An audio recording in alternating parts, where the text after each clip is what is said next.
And finally, we have the else statement. So we have seen the if statement, we have seen the elif statement. We understand the difference between the two. Now we are looking at the else statement. This is the third kind of flow control statement that we are looking at. If, elif, and then else. How does the else statement work? Let's look at what's really happening here. So we said if it's greater than 0, see, let's draw the number line like this. This is the difference number line of the elevator example. If it is greater than 0, do something. If it is less than 0, do something. What is the other scenario? So we have covered everything to the right, everything to the left, and then we are left with just 0. If it is equal to 0, then do something. The way we have defined this problem, there are only 3 possibilities, right? So everything to the right, everything to the left, and then the third possibility is a 0. Now there are multiple ways we can define this using an if statement.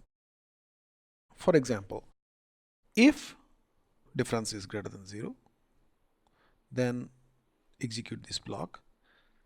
If difference is less than 0, execute this block. If difference equals 0, execute this block. This is one way.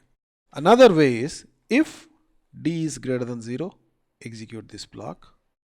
If d is less than 0, execute this block.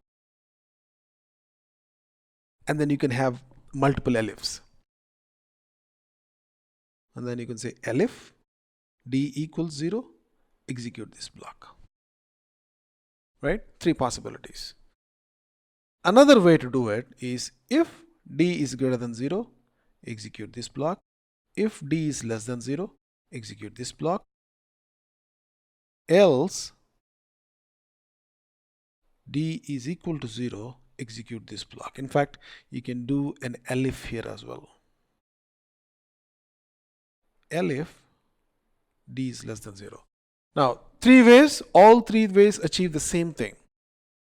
But look at the way, understand the way this is executed. With this way, what happens is the program executes like this. This is checked first, and then depending on if it's true or false, this block is executed. And then this is also checked next. Depending on that, true or false, this block is executed. This is also checked. With this way, this is checked. If it is found to be true, nothing else is executed. That is the difference. All these if blocks, if, elif are linked together. Right? Or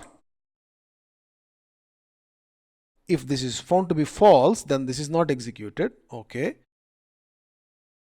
Then this statement is executed, checked if this is true. If it is true, then this block gets executed and this is not executed. Right? The check itself does not happen.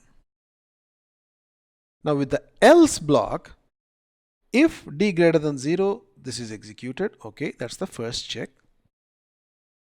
And if it is true, then like I said, this block is not executed. Simple enough, right? Just like the way this works. But if this is not true, then it comes here. So if this is true, then this block is executed. So that is the second check. But if it is not true, then irrespective of any check, this block is executed. The third block, the else block, will be executed irrespective of whether any condition is satisfied or not. So think of this like a default block. So there is a set of if conditions that we are saying. If this is true, else if this is true, else if this is true. And then finally we say else as the default block. If everything else above it fails, the else part is executed. Now it works in this the example where we have covered everything to the right, everything to the left, and then finally we are left with only one choice, equal to 0. So we don't have to really specify that this is the only choice available, like t is equal to 0. That condition is not required here. You can just say, okay, it's not to the right, it's not to the left, so it must be in the center. So execute everything that we want in the center to be executed. Now sometimes it might not be the case. Sometimes you just want to write, okay, if everything else fails, just execute this block.